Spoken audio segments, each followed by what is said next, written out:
Hello everybody, another update on the Humvee. We started working on some of the seats today. We're going to put some caravan stow and go seats in the back. A lot of people just put them in, bolt them in, they will fit. But I didn't really like the way they looked. There was absolutely no leg room here and they sat really high.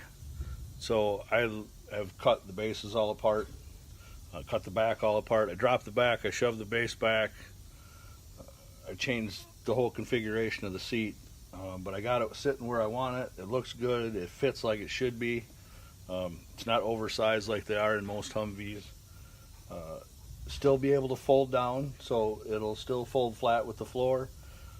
We're going to get it all welded back together, and then we'll have to modify the seat cushion so it fits in underneath there and fits around all this stuff. We'll try to modify the plastic so it looks just like it did, and there you have it, working on the seats.